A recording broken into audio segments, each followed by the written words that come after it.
এই মসজিদটা জেদ্দা আল বালাদে অবস্থিত। এর কারুকার্য দেখলে যে কারোই ভালো লাগবে।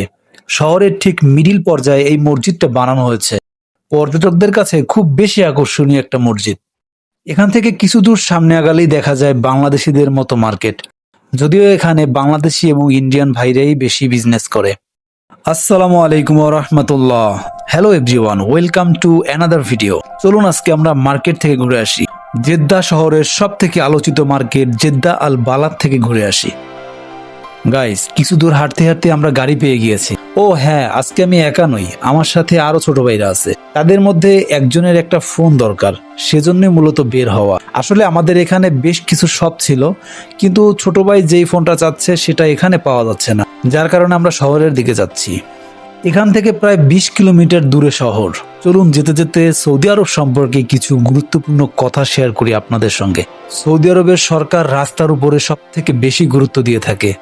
এখানে রাস্তাগুলো যে পরিমাণ চওড়া, তাতে এক একটা বিমান ল্যান্ড করা যাবে। এই দেশের মোট জনসংখ্যা 3,50,00,000-এর মতো। তবে এই দেশে বাংলাদেশ, ইন্ডিয়া, পাকিস্তান, ফিলিপাইন এবং নেপালের লোকজন সব থেকে বেশি কাজ করতে আসে। তবে এই সকল দেশের মধ্যে সব থেকে বেশি বাংলাদেশিদের পাওয়া যাবে, অর্থাৎ বাংলাদেশিরা বেশি কাজ করে এই দেশে। কিন্তু দুঃখজনক বিষয়, বাংলাদেশিরা এখানে এসে অনেকেই প্রতারিত হয়েছে বিভিন্ন দালাল এবং এজেন্সির মাধ্যমে। তাই আপনারা এখানে আসার আগে অবশ্যই সবকিছু যাচাই বাছাই করে তারপর এখানে আসবেন। গাইস, আমরা এখন মার্কেটের ভিতরে আসলাম। এই মার্কেটটার নাম হচ্ছে লুলু মার্কেট। যেহেতু সৌদি আরবে বাংলাদেশ, ইন্ডিয়া, পাকিস্তান এবং ফিলিপাইনের মানুষ বেশি কাজ করে, তাই এই লুলু মার্কেটে ওই দেশগুলোর খাবার এবং পোশাক, মোট কথা ট্রেন্ডিং যা কিছু আছে সবকিছু এই লুলু মার্কেটেই পাওয়া যায়, একের ভিতর সব আর কি। আর লুলু মার্কেটগুলো সৌদি আরবের প্রতিটা শহরেই পাবেন। তবে আমি দুঃখিত, লুলু মার্কেটের ভিতরে ক্যামেরা নিয়ে প্রবেশ করা নিষেধ এবং ভিডিও করাও নিষেধ।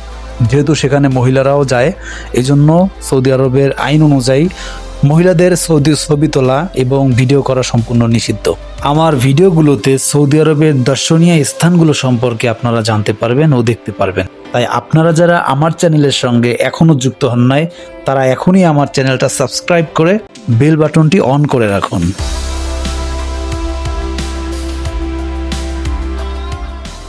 দর্শক দেখেন, অনেক বড় বড় মার্কেট, শপিং মল সবকিছু এখানে আছে। তবে একটা বিষয় কি খেয়াল করেছেন, মার্কেটগুলো কিন্তু এই মুহূর্তে কেন খালি, লোকজন কম দেখা যায়।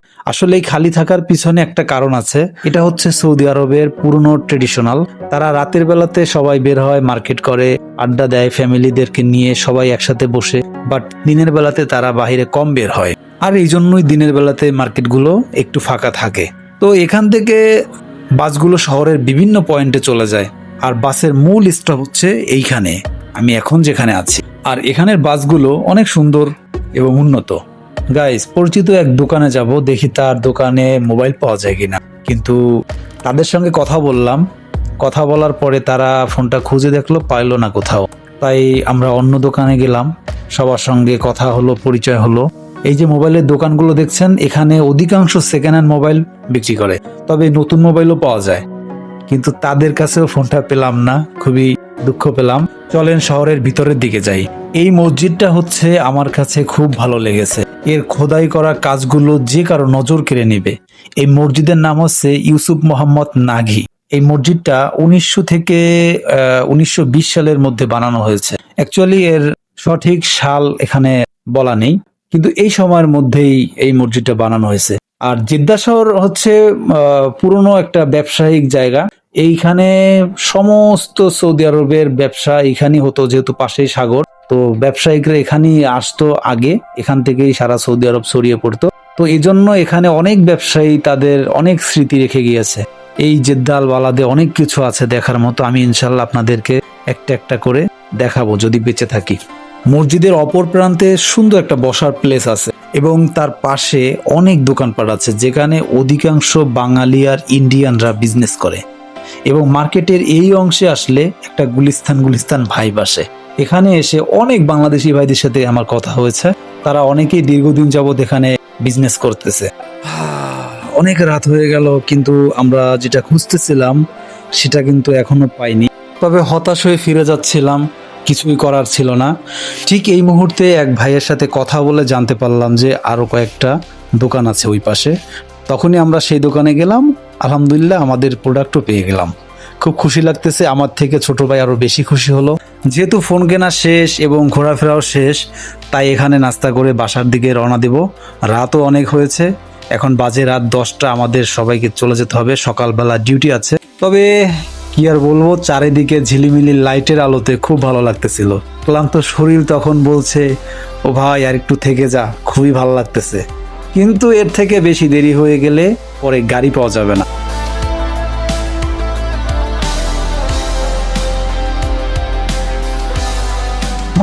আমার কাছে ঘুরতে যে কেন এত বেশি মজা লাগে আমি নিজেও জানি না, কিন্তু অনেকেই ঘুরতে পছন্দ করে না। তো ইনশাল্লাহ ঘুরবো, জীবনটাকে এনজয় করতে হবে।